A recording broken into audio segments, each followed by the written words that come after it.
There are lots of things that I feel like we need to drop in 2025 before we move on to 2026.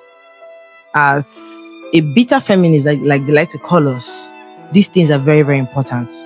And one of them is self-inflicting pain. There's something we call vicarious liability in legal terms.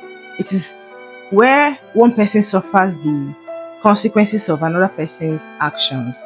It could be an employer, it could be a colleague, it could be an employee. And in this context, what I mean by vicarious is that you are hurting through other people's pain. Something did not happen directly to you, but because you have empathy, in most circumstances, you absorb it as if it happened to you. You carry it, you bleed it, you exhaust yourself from that thing, even though it did not happen to you. And that's because you have empathy. Most radical feminists did not wake up angry for no reason. They were radicalized through empathy, through witnessing abuse. They were radicalized through hearing stories, through watching women and children suffer under patriarchy, under the oppressive system that has kept us where we are today.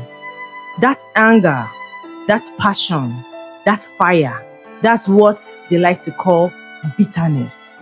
And we have owned the name, it's okay. Whatever they want to call us, that is their business. But when you look within yourself, you realize that this actually came from empathy. This fire came from empathy. And patriarchy knows this. So it exploits it, using women and children after destroying them. It exploits women who feel deeply, who care deeply, who cannot watch injustice and look away.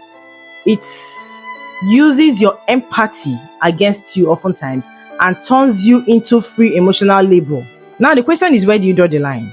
Because empathy without self-preservation is destructive. The truth is that some women who come to you for help are not coming because they want to leave oppression. They are active participants of this oppression. They are coming because they want relief. They need validation. So they want to exploit you, so they can return to the same system that harms them. Oftentimes, some of these women, I'm not saying it's all of them, some of these women come to feminist live streams, to trauma dump, to seek financial help, emotional support and all that, and still go back to other live streams where feminists are bashed, to still talk down on feminists. But when they need your help, they will come back to you because they know that they can count on you. And if you keep rescuing them every time, you don't become a savior. You kind of become an enabler.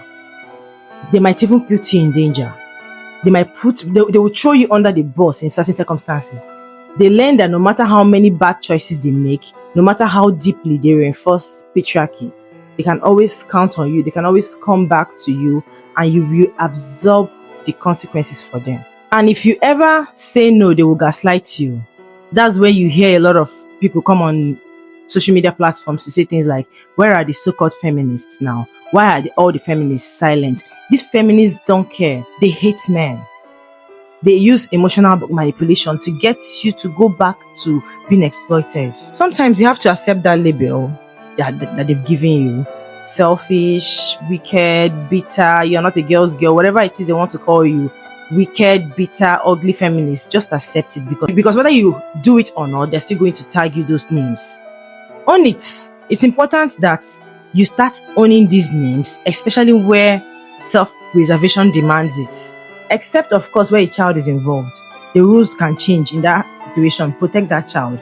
But when it's an adult woman, understand this. She may be oppressed. Of course, she's oppressed for her to come to you.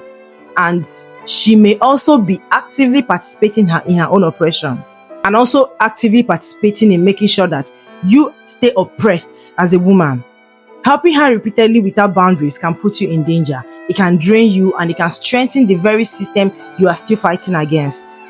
So let's learn to draw the lines. Let people suffer the consequences of their actions. Let consequences exist. Let people sit with the outcomes of their choices. Because oftentimes that's the only way they can learn. Ladies, we are about to enter 2026. I want us to stop bleeding for people who refuse to heal. Let's stop carrying pain that is not ours to carry. Let's stop setting ourselves on fire to keep patriarchy's victims warm, especially when they keep running back into the same fire. It's not worth it, because they are going to set you on fire one day in the process. Let's drop this self-inflicted suffering, because it is another way that patriarchy controls us.